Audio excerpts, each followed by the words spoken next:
We all wake up thinking about how terrible humanity can be, right? With that looming feeling that the world is falling apart, and I am responsible, and humanity is a virus, and I might as well just go back to sleep. Right? Oh. Just me?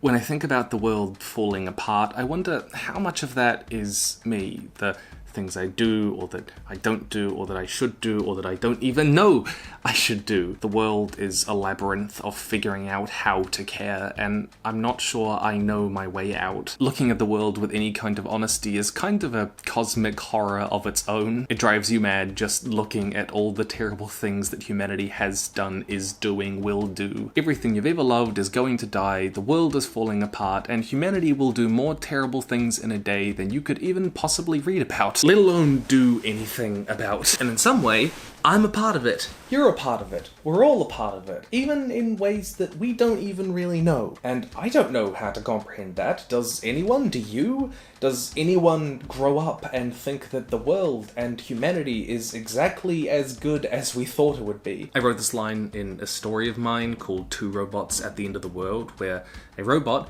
realizes this about humanity and thinks to herself, humanity was so many things. Humanity was too many things. We are too much for us to fully comprehend, and it is so easy to mesmerize ourselves with our own sense of hopelessness, isn't it? And so we spiral down and down and down and down and down. So what do? Maybe we look away, we bury our heads in the sand with Starbucks coffee and late night procrastination. But I try to process all of that with art. That's what I do. What do you do? Because maybe I can't look that cosmic horror of humanity's incompetence and malevolence in the eye, but I can look at it through a looking glass. I try to process things that feel too big by picking them apart and making them smaller, and Two Robots at the End of the World, I guess, is that for me. The story was ironically published in Utopia Science Fiction magazine, and I want to share that story with you because sometimes I think we create art as a way of negotiating with ourselves. Like, we make art not because we're convinced of something, but because we want to be convinced of something, and Two Robots at the End of the World is very much that for me. So, two robots, motherboard and toaster, think humanity is the best damn thing that has ever happened. You know, we're smart and wise, and we knew everything, and we had a reason for everything. We had a deeply thought out purpose for everything in the world, right? Even if they couldn't grasp it, our ways are beyond their understanding. They were at our roadside picnic.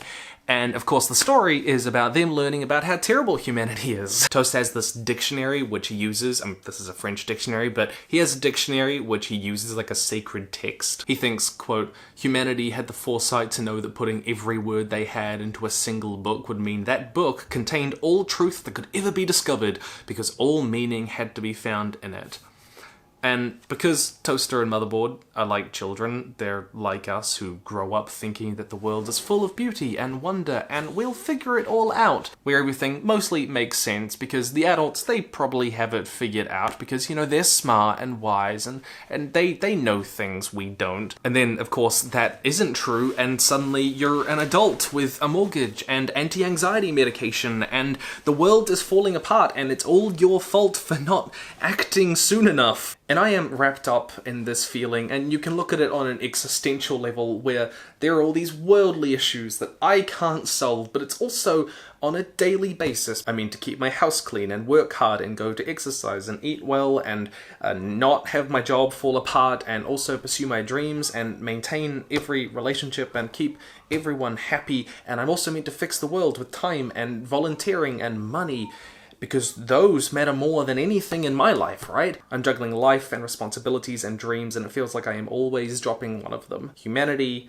is too many things. I am too many things. And so Toaster and Motherboard spend the whole story idolizing humanity, trying to be like us, emulating us, and yet at the end of the story, Motherboard uncovers a pit of dead children that we left behind. Milky white bone pierced the brittle layer of earth, a finger followed by an arm, a spine, legs, ribcage and pelvis all, but no skull, and the skeleton wasn't alone. A new feeling crept into her systems as she uncovered body after body, something she wasn't programmed to feel, a blackness that expanded inside her, took up processing space she did not have, warped her thoughts and muddied her systems. She had seen ugly things before, mud pools, lamp posts, and weeds. Oh, how she hated weeds. They got everywhere and had no pretty colours. But this was ugly in a different way, like she never truly knew what this word meant before this. The bodies were piled and twisted into each other, some embracing, heads removed, and there was only the black for Motherboard. Humanity was so many things. Humanity was too many things. There's that line. It's all the things humanity explicitly does to each other and to the planet, but it's also like in The Good Place, where nobody has gotten into heaven because being good is too complicated now. Suddenly buying groceries is a crime against humanity, and this can paralyze. And then you come home and you see dead kids on the news, and we have to do something. We should do something. We are implicated just by knowing about it. Motherboard ends up deciding to bury the bodies, to cover them up, to not show Toaster, because sometimes it's easier, maybe it's kinder even, to not show someone how terrible the world can truly be, how many things humanity truly is. And we remain ignorant because so many things are outside of our control anyway, and we can't fight every battle no matter how much we want to, no matter how much in a way we should. But we do have to pick our battles. But am I picking the right battles? Should it be some purely utilitarian calculation about which battles I should fight? And what is that calculation? Is there a perfect hierarchy of issues in order of importance? And where does pursuing your dreams come in that at all? Am I making it worse just by existing? It is far too tempting to think there is some virtue in being miserable because you are aware of the worries of the world. Especially because being miserable doesn't necessarily translate to doing something about it. Especially because we sometimes can't do something about it. Like, feeling powerless is some kind of moral high ground people try to take, when it's not. It's just misery, and yet people get comfortable there, like they're enlightened. I'm reminded of a line from philosopher Soren Kierkegaard. "My melancholy is the most faithful mistress I have ever known. What wonder then that I love her in return." There's this allure to living in melancholy and calling it wisdom and saying humanity is the virus. But living in ignorance can't be the solution either. That'd be like Motherboard burying the bodies. Still, sometimes that powerlessness is too much. Decisions have already been made that the planet will burn and people will die. Things are already in motion. We are Sisyphus, and the rock is rolling down the hill, crushing people beneath it, and we are too weak to stop it. And yet we have to push once we're aware it's coming, hoping to slow it down. Because we must. And why? Because we must. And I know that sounds circular, but I think a lot of the most important things in life are circular. They're valuable because they're valuable, and we must because we must. And the alternative is melancholy masquerading as wisdom. And so we have to imagine ourselves happy pushing that rock up that hill. A lot of people fall into the whole humanity is the virus thing, and I get that, I really do, I get it. Because if this is all humanity is, then yeah, we are the worst thing ever. Except we're not, right? And Two Robots is about grappling with that feeling. Dreams take me back to you.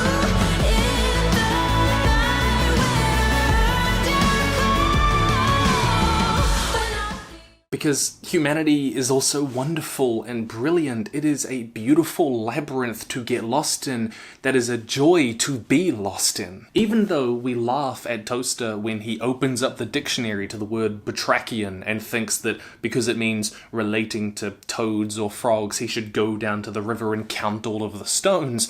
We laugh at that, but he's kind of right. That we create meaning and wonder. He thinks humans are so smart that we could figure all of this out, but that's us. We are Toaster. We are going down to the river and counting the stones. We make meaning up even when there isn't any inherently, and that's beautiful. That is creating its own reality. And we laugh because, of course, that's ridiculous, but that's us, isn't it? We are Toaster. We make up meaning even when it isn't there inherently, and that's beautiful. When we look into the stars, we see shapes and stories. When we find a stick, it isn't a stick, it's a magical staff, and you're a wizard, and your mum doesn't understand why you're not letting it go, and it's because you're a wizard. When I write scribbles down on a page, they're not just random configurations of ink, they're letters, and letters are words, and words are stories, like two robots.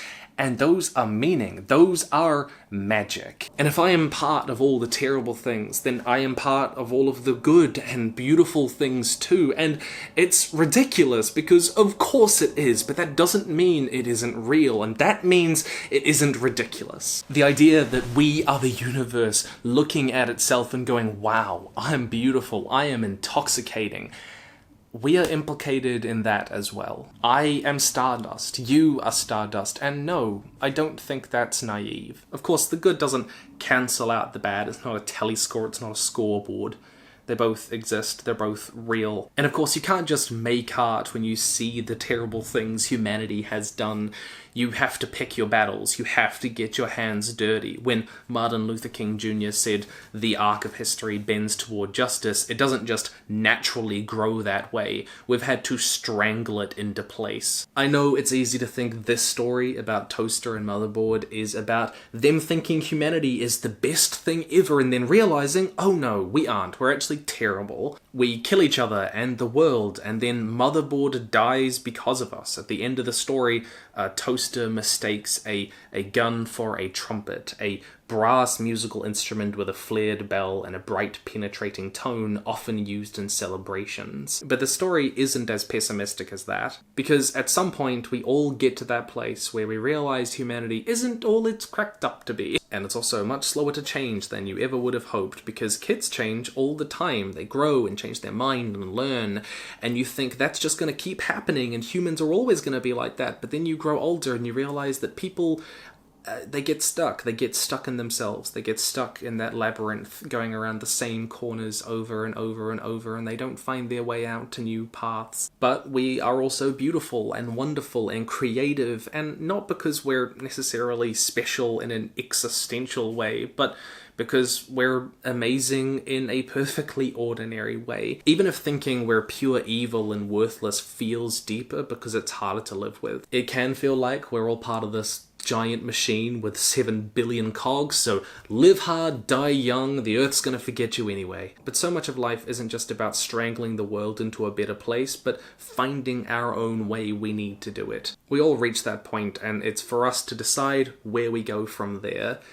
The story is simultaneously about seeing humanity for what we really are, confronting the difficulty in doing so, but also not forgetting the beauty and the temptation to do exactly that, because it can sometimes feel easier to forget it and to feel useless and small and worthless, because Motherboard doesn't forget how beautiful humanity can be even when she's dying. Toaster is left in despair at the end of the story, but not because he was wrong. He was right, just not in every way he thought. There's this kind of Dunning-Kruger effect where you realize humanity is terrible, and so you feel small and insignificant and you give up and you can't do anything about it, and then you realize, oh, actually, maybe we're kind of okay sometimes in some ways, and you start to rise up. Because the world is not cosmic horror, it is comprehensible, and we can wrestle it back into a shape that looks like something,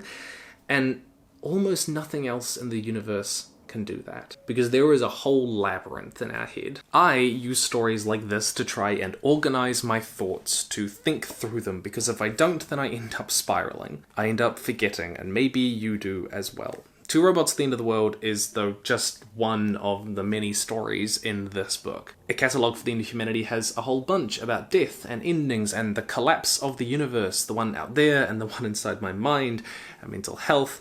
And I would like to share it with you. I am very proud of it. A lot were published in magazines. Some of them were even nominated for awards, which was really flattering and surprising, given just words out of my head onto the page. That gave me a confidence boost, and you don't have to buy it from Amazon, because Amazon is one of those things that makes me think that humanity is terrible. The links are down below: ebook, hardback, paperback, and audiobooks are coming later. And I want to share it with you because every month I am going to be talking through one of these stories, and I would like you to go through them with me. It can be like a little book club where we talk about what they mean and why I wrote them the way that I did, like I've done for Two Robots.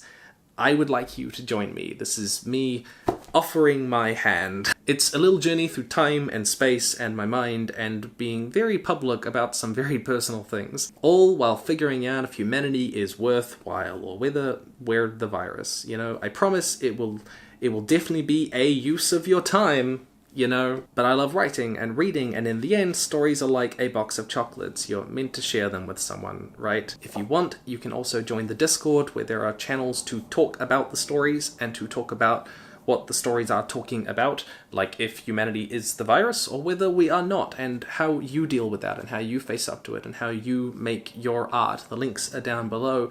It's to be part of the community, and I am also there, and you can ask me questions if you have questions about it. It's a cool hive of busy bees and writers and world builders, and I think you are probably one of them. So do click that and get the book. This was a bunch of ramblings and thoughts which I couldn't really put into any other form, because I guess this is basically just what my life in my head is like.